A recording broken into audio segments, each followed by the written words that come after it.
Hi everyone, I'm Kate Kennedy here with day 58 of 100 Days of Kane, PA. And today we're going to talk with Sam Mihalko about growing up in Kane, what she did, and the friends she hung out with. So I'm going to go ahead and flip you around. Walk on in here. Hello, Hi. Sam. How are you? I'm good. Good. Well, thanks so much for agreeing to do this with us today. Yeah, thanks for having me. So let's go ahead and start. Did you grow up in Kane? I grew up in both Kane and Wilcox. I went to school in Johnsonburg through most of my younger years, but I always came to Kane on the weekends, and then I was here during the summertime too with my mom. So what are some of the stories that you can tell us about being a kid here in Kane? Kane was the best as a kid, especially when you come from Wilcox. You know, Wilcox is great. Then you come to Kane, it's like, oh man, A little bit bigger. So much here, huge compared to Wilcox. So I used to live up on Yarnell Street and had my group of friends up there. And as like a young kid, I had my art club on my front porch with all the neighborhood kids, and that was great. It was pretty much me bossing a bunch of kids around, telling them how to draw pictures and if it was bad or not, and sparked my creativity. And that's when actually, as a little kid, I decided someday that I was going to have my own fashion line, because I used to sew these really terrible little purses and sell them to my neighborhood kids for $1 a piece. Oh, that's awesome. S. Mihalko's purses. Now I have Hazy Daisy, which is real, but it's a lot better too. That's cool that started for you when you were young. Yeah, I always had that like spark for creativity and being in control of that. Were you always in the same house as a kid in Kane? No, so I was in two different houses. That's like my younger childhood, but where I really grew up is on Haines Street, and I lived there from the time I think I was 10 or 11 until I moved out on my own when I was 18. I had the same neighborhood friends, the same everything. We always lived right there. Who was your first friend in that neighborhood? My first friend's name was Morgan. When the day I moved in, my mom locked me out of the house and said, "Don't come home until you made a friend." Because I was so mad that we moved 3 blocks away, maybe 4 blocks. But it was enough that I couldn't go walk up there and hang out with the same friends because I was still pretty young.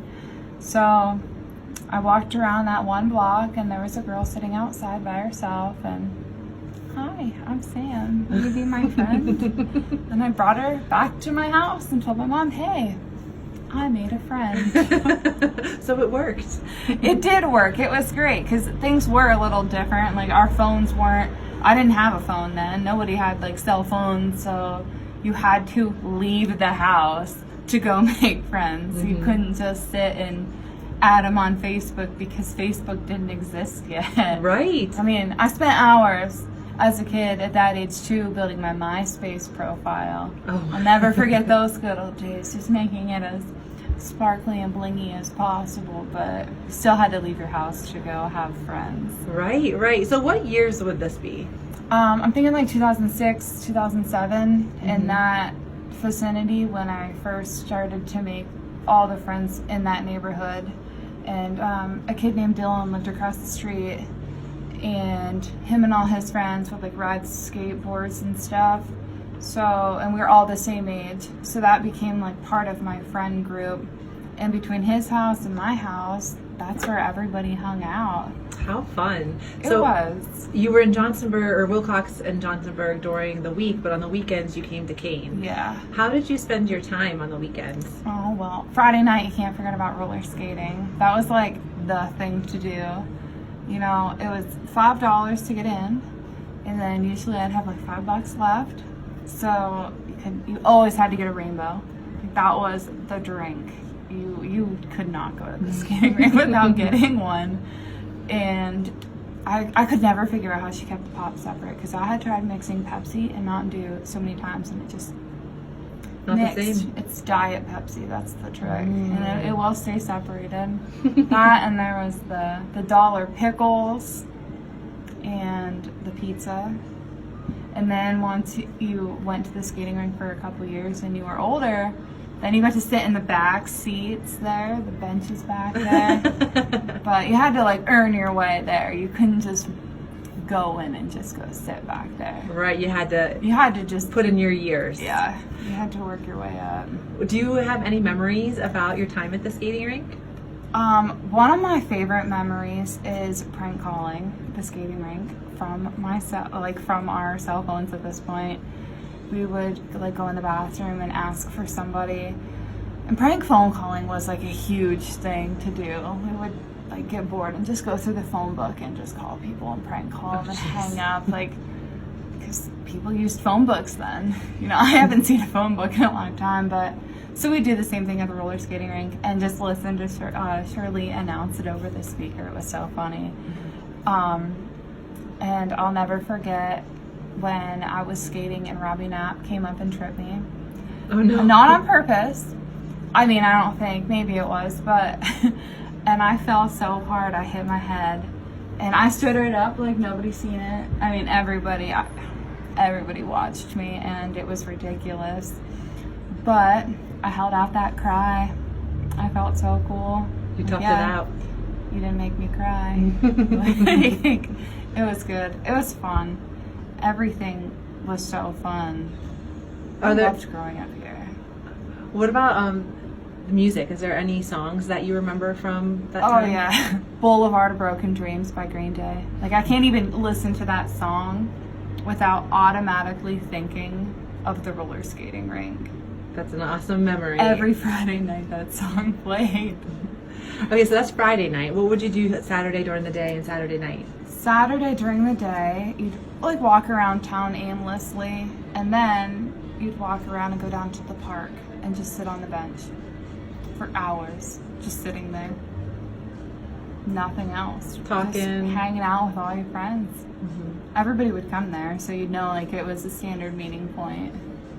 Because at that point too, I don't think everybody had a cell phone yet either. And you'd just know like, oh, Saturday, go to the park. Somebody will be there. And how about Saturday nights? When we were younger, Spotlight. Always. Like, there was nothing else besides Spotlight. That was it. And my house was always like the base. My front porch was safe. So everybody would meet at my house and we'd have like that whole block to play on. It was so fun. I was always lost, but it was still fun. So you had the skating rink, you had the park, you had Spotlight. And was that always, or when you got older, did things change? I mean, yeah, as we got older, you know, nobody wanted to play Spotlight anymore. I mean, it would have been cool, but kind of grew out of that. And I'd say the thing to do then was just ride around for hours, the same exact loop over and over in Kane, from Main Street to the Napa parking lot, back up Main Street, down to the Elm, turn around in the parking lot, and do it over again for hours, listening to your music as loud as you possibly can. So obnoxious. And just so you know that everybody could hear you playing that music. And then what about, I know that you were mentioning earlier that you had some favorite food places that you and your friends would go. Oh yeah, I mean, Texas Hot forever, because as a kid, I mean, I only lived a couple blocks away and so did all my friends. So you could walk to Texas Hot. And really it was the only restaurant that we would go to often. And then when we got a little older, everybody wanted Chinese too, which I hated for so long. Now I love it, but I just used to order a plate of fortune cookies. Oh. Everybody else ate there, but that was like half of it, always going to Texas Hot. And you didn't need much money. Mm-hmm. You could just go right in. And then you ended up, once you graduated, what year did you graduate from? Because you moved to Kane. I did. I came to Kane in 9th grade. And I graduated in 2012. Okay, and what did you do from there? From there, I started working at Bob's Trading Post. So speaking of food. I know. My whole life has revolved around food and friends. And I worked at Bob's for quite some time, up until last August actually, so pretty much from school until I was 24 years old. I worked at Bob's, and the veterinarian office, but Bob's was the best. It still is the best, really. What did you like about working there? Everything, the environment, like it's the best place that you could possibly think of. The owners, Pauline and Jeff, are like some of the best people that you'll ever meet, and they care about the community, they care about the people, the food, everything. They're like mom and dad. Like you couldn't ask to work for better people. So I feel super lucky that that's how I started, like my foot into adulthood, with such strong people to guide me there and help. And the food's so good. What are your favorites? Pizza, hands down. I mean, I personally like the chicken broccoli. That's probably one of my favorite things. And the ice cream. Can't go wrong with some cotton candy on a hot day. But it's so crazy how many people you meet from working there because of the traffic that comes in. I know so many people in Kane and the surrounding areas, but then with the campers, the tourism around here, it's crazy. And I didn't personally realize how much tourism we had until working at Bob's. Then I realized, wow, there's so many campers here. Like, people come here to vacation. Yeah, right. And now I understand why, but then I used to, oh, that's weird. Kind of take it for granted. Yeah, oh, the beauty, especially the reservoir, it's crazy. Do you have any specific memories or stories about working at Bob's? The times I've slipped and fallen. Oh no. Is crazy. I'm so clumsy. And everybody though, that was like my favorite part about working there, is if the floor was wet, if somebody'd mop, Sam, don't go in the back, it's slippery. If there was like a french fry on the ground, Sam, be careful, it's slippery. And You had a reputation, huh? yeah, oh, always. And I was so good with like not falling in front of the people, but there was a couple good falls. And one single time, slipped and fell on a little piece of ice, and it was an Old World classic, which is real saucy, straight down on the table, and sauce just Oh no. everywhere. Oh, no. Luckily, I can't remember who it was, but I know that they were people from Kane, and they like knew, and they totally understood that I was clumsy, I had a bad hip, but it was okay. Like, they weren't even mad. Yeah, that's a I wanted good to die response. inside, but they weren't mad at me. Aw, that's awesome. It sounds like a really great place to work, and being surrounded by food and friends. Oh, and that's, I mean, I have two best friends, Kate and Nicole, and Nicole works there too. So I got to work with one of my best friends all the time, and actually everybody that I worked with are lifelong friends, not just like acquaintances at this point. I've formed like such close bonds with everybody there. Yeah, so who would you say you were friends with as a kid that you still have strong friendships with today? Luckily, I had a big like group of friends growing up, and they were the same people that I met back then. And there's some friends like Sam Battaglia was one of my good friends and still is today.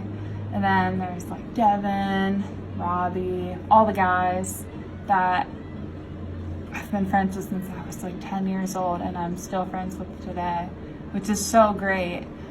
I'm so happy that I got to grow up in a small community where I feel safe leaving my house, and the fact that I still have the same connections it's awesome.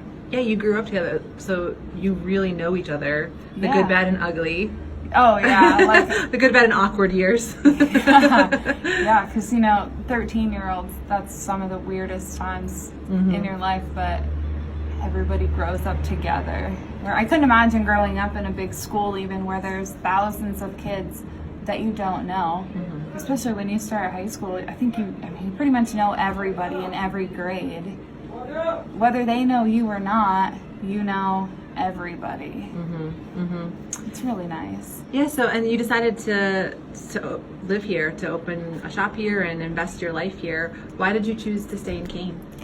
One, the cost of living is crazy cheap here. It's incredible, but the safety, like I've traveled a lot and I love to leave, don't get me wrong, but coming home is my favorite, always. Like as soon as you hit Marionville and you see that sign for Kane, I think it says Kane 23 miles, I'm like, it feels so good to be back. And You drive with no problems with one red light.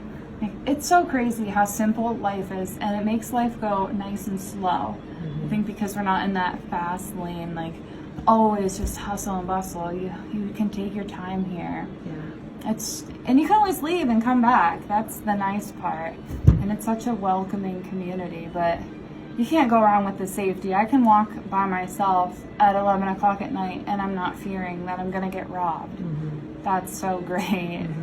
And I usually don't lock my doors because my neighbors are gonna be home anyways and see somebody if somebody's trying to come in. Like, it's just really nice.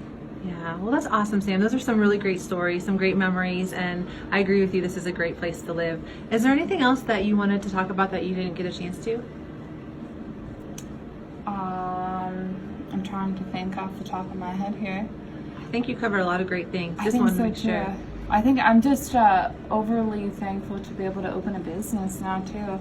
It was always like a dream of mine, but I didn't think that I could make that dream a reality. But now I know that you can make anything happen if you try hard enough.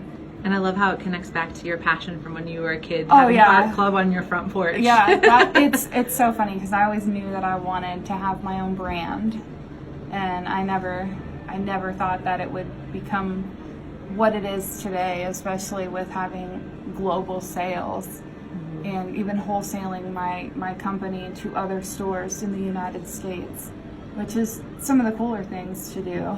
That's amazing, Sam. Yeah, Well, it's thanks for awesome. being here, and thank you so much for your time today and sharing your memories about growing up here in Kane. Thank you. All right, we'll talk to you later. Bye. All right, everyone. Thank you so much for tuning in. I hope that brought back some good memories for you. I think that was happening in the mid-2000s, but I think some of the things that she did, like roller skating, going to Texas Hot, even taking laps, are things that are kind of timeless here in Kane. So really appreciate you tuning in and would love to hear from you about some more of your memories. So thank you so much, and we'll see you again tomorrow for day 59.